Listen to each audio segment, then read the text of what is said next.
Are you down for this? If you're in the mood, we can take it to the moon. Just like a movie scene, table for two. No need to be fair, I want you instead. Halo semuanya, kembali lagi di podcast Jumbo bareng aku Raffi Eka dan aku Kurniawan. Di podcast kali ini kita akan membahas yang temanya itu visual talk. Podcast kita kali ini ngobrolin seputar desain komunikasi visual.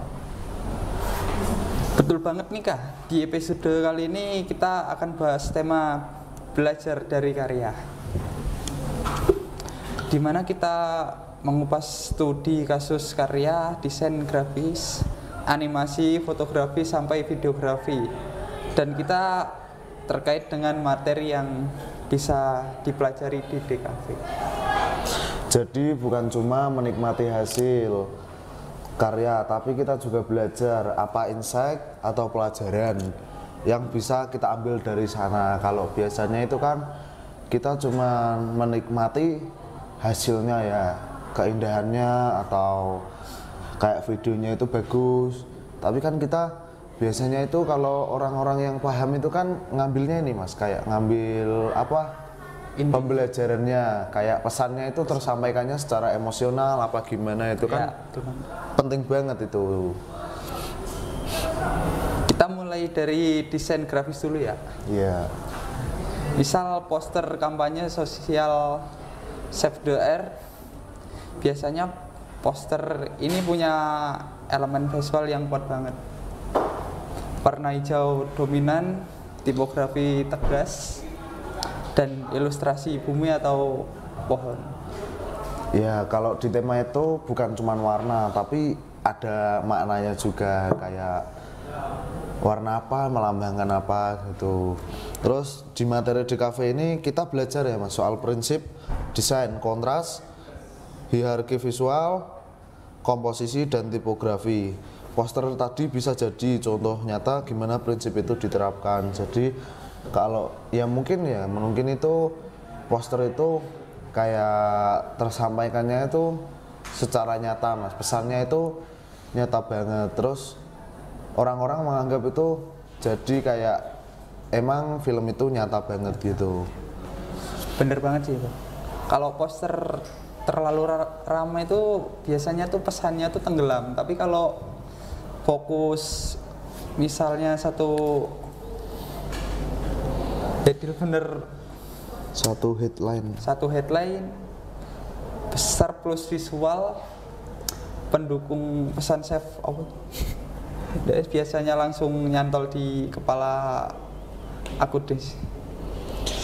Jadi karya grafis itu bisa kita lihat sebagai laboratorium visual, kayak untuk menguji teori yang kita pelajari di kelas. Laboratorium visual itu kayak perpustakaan, cuman itu mempelajari tentang kayak di kafe aja gitu ya. Oke, sekarang kita geser ke animasi ya. Misalnya itu animasi pendek dari Pixar Piper itu kan menceritakan tentang seekor burung kecil yang sedang mencari makan ya. Terus tapi teknik visualnya itu bisa detail. Kalau pastinya untuk para desainer atau yang paham tentang visual talk mestinya paham ya, kayak warnanya itu gimana, komposisinya gimana. Jadi tidak cuman melihat dari hasilnya yang indah, kayak seumpama itu kayak orang-orang itu kalau nonton film itu cuman nonton filmnya doang ya, keindahan filmnya doang. Tapi kalau orang-orang itu, kalau orang yang paham itu pasti beda, kayak oh ini teknik komposisinya gini, terus warnanya gini, coloringnya gini, pesannya tersampaikan gitu. Berarti harus pas semua gitu ya? Iya. Wah iya ya, animasi itu sebenarnya sederhana, tentang seekor burung kecil belajar mencari makan, tapi teknik visualnya itu luar biasa detail. Iya, di mata anak DKV animasi ini bisa dikaitkan dengan storytelling visual ya. Kita belajar bagaimana alur cerita disampaikan tanpa terlalu banyak dialog. Tapi tetap emosional, kayak pesannya itu tetap tersampaikan. Kalau buat kalian yang belum tahu, storytelling itu kayak pencerita atau pendongeng ya, kayak kegiatan menyampaikan cerita baik secara lisan atau maupun tertulis. Nah, betul sama. Terus dengan tujuan itu untuk menghibur, menginspirasi atau menyampaikan pesan-pesan tertentu biar tersampaikan kepada penonton. Jadi tidak cuma asik nonton doang, jadi pesan-pesannya itu juga tersampaikan. Oke. Dan secara teknis nih, animasi ini juga mengajarkan soal timing, gerak dan ekspresi. Itu semua masuk ke materi dasar animasi yang diajarkan di kampus-kampus. Lanjut ke fotografi ya. Contoh yang sering jadi bahasan itu kan foto jurnalistik Ya. karya Steve MC Curry. Ya. Yang terkenal itu Afghan Girl. Foto itu kuat banget ya menurutku karena ekspresi matanya itu yang tajam, langsung nyambung ke emosi penonton. Terus pesannya itu tersampaikan secara dalam banget, secara nyata ya, kayak bener-bener nyata gitu. Itu emang karya-karya ilmiah orang-orang sip itu ya, bagus itu. Kalau dikaitin dengan materi DKV nih, itu masuk ke komposisi foto, rules of interest, pencahayaan natural, dan bagaimana menangkap momen yang autentik. Ya, belajar dari karya itu bikin kita sadar fotografi bukan cuma teknis kamera, tapi juga sense of moment dan empati terhadap subjek. Jadi tidak cuman teknik kamera, tapi momen juga, empati, kayak perasaan gitu juga tersampaikan kepada penonton. Itu sih yang harus ada. Terus terakhir nih Mas, videografi ya, misalnya itu iklan pendek Apple yang selalu sinematis. Iya. Itu kan kalau di Apple iklannya itu kelihatan mahal. Padahal ya kalau menurut saya itu iPhone apa-apa itu kalau menurut saya ngedukungnya cuma di kamera. Harganya itu mahal.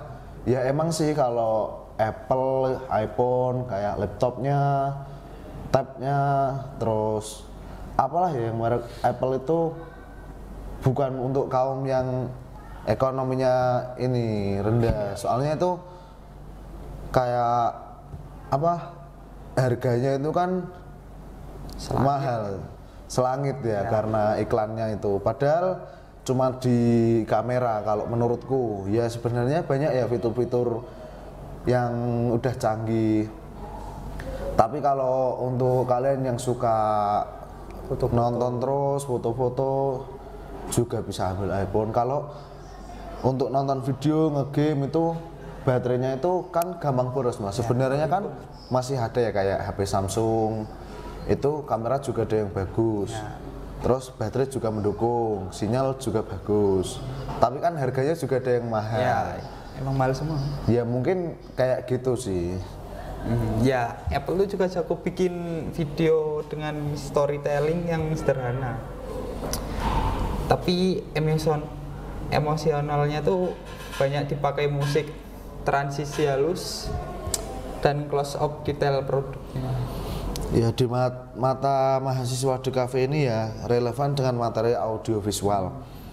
Communication, bahwa sebuah brand bisa membangun emosi lewat kombinasi visual plus audio, lewat kayak komunikasi juga bisa ya. Kalau orang-orang itu memamerkan brandnya itu kan pasti audionya juga bisa menyampaikan gitu. Ya, fotografi juga mengajarkan kita kalau setiap shot tuh punya makna dan editing menentu mood keseluruhannya. Nah, dari semua kasus tadi kita bisa lihat ya kalau karya visual itu sebenarnya ndak iya kuy. Iya. Iya. Nah, dari semua kasus tadi kita bisa lihat kalau karya visual itu sebenarnya kelas terbuka buat belajar, bukan kayak privat, kayak untuk orang-orang yang paham tentang DKV, desain. Tapi kan itu aslinya umum buat yang mau belajar, kalau yang minat gitu. Semoga di episode kali langsung tutup ya. Ya, apa?